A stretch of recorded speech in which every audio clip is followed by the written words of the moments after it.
Portugal dan Spanyol akan saling berhadapan dalam laga panas babak 16 besar Piala Dunia 2026. Pertandingan yang akan digelar di Dallas Stadium pada Selasa 7 Juli 2026 pukul 2 WIB dini hari ini diprediksi menjadi salah satu duel terbesar di fase gugur turnamen.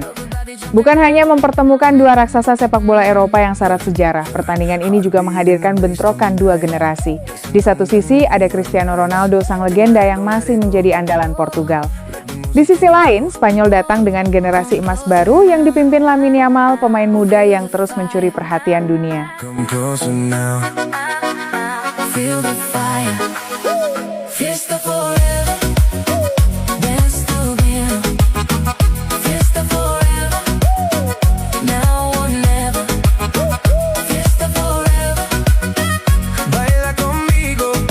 Portugal memastikan tiket ke babak 16 besar setelah melewati pertandingan dramatis melawan Kroasia. Tim asuhan Roberto Martinez menang dengan skor 2-1 dalam laga yang berlangsung menegangkan hingga detik terakhir. Kroasia sebenarnya sempat mencetak gol penyama kedudukan, namun gol tersebut dianulir setelah teknologi offside mendeteksi posisi pemain yang tidak sah. Keputusan itu memastikan Portugal melangkah ke fase gugur. Sementara itu, Spanyol tampil jauh lebih meyakinkan. La Roja mengalahkan Austria dengan skor telak 3-0. Penampilan mereka kembali menunjukkan keseimbangan antara pertahanan yang solid dan serangan yang efektif, membuat Spanyol semakin layak disebut sebagai salah satu kandidat kuat juara Piala Dunia 2026. Sementara itu, Spanyol tampil jauh lebih meyakinkan. La Roja mengalahkan Austria dengan skor telak 3-0.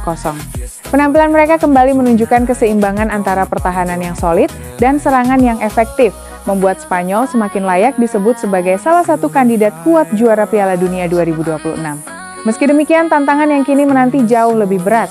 Catatan Portugal di fase gugur turnamen besar dalam beberapa tahun terakhir belum terlalu menggembirakan. Mereka pernah tersingkir di babak 16 besar Piala Dunia 2010, Piala Dunia 2018, serta Euro 2020. Karena itu, laga melawan Spanyol akan menjadi ujian sesungguhnya bagi skuad Roberto Martinez. Di kubu lawan, kepercayaan diri Spanyol juga sedang berada di puncaknya.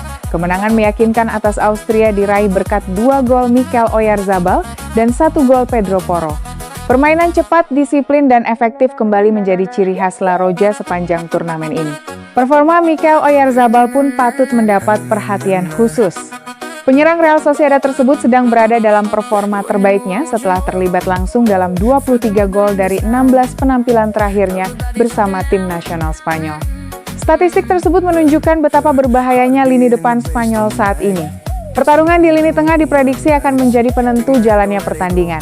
Portugal dan Spanyol sama-sama mencatatkan rata-rata penguasaan bola di atas 60% sepanjang Piala Dunia 2026. Artinya, siapapun yang mampu mengendalikan tempo permainan, kemungkinan besar akan memiliki peluang lebih besar untuk mengamankan kemenangan. Secara kualitas individu, kedua tim memiliki materi pemain yang sangat kompetitif. Portugal mengandalkan pengalaman Cristiano Ronaldo, Bruno Fernandes, Bernardo Silva, hingga Ruben Dias. Sementara itu, Spanyol memadukan talenta muda seperti Lamine Yamal dengan pemain-pemain senior yang tengah berada dalam performa terbaik. Namun jika melihat perjalanan sepanjang turnamen, Spanyol tampil sedikit lebih konsisten. Pertahanan mereka sangat disiplin, organisasi permainan berjalan rapi, dan efektivitas penyelesaian akhir menjadi salah satu keunggulan utama La Roja. Meski demikian, Portugal tentu tidak bisa dipandang sebelah mata. Pengalaman para pemain senior mereka dapat menjadi pembeda dalam pertandingan sebesar ini. Jika mampu memperbaiki transisi bertahan yang beberapa kali menjadi kelemahan saat menghadapi Kroasia, Portugal memiliki peluang untuk memberikan kejutan. Laga ini dipastikan akan berlangsung sengit sejak menit pertama. Akankah Cristiano Ronaldo kembali membuktikan dirinya sebagai pembeda di panggung terbesar dunia? Atau justru generasi baru Spanyol yang dipimpin Lamine Yamal akan melanjutkan perjalanan menuju gelar juara?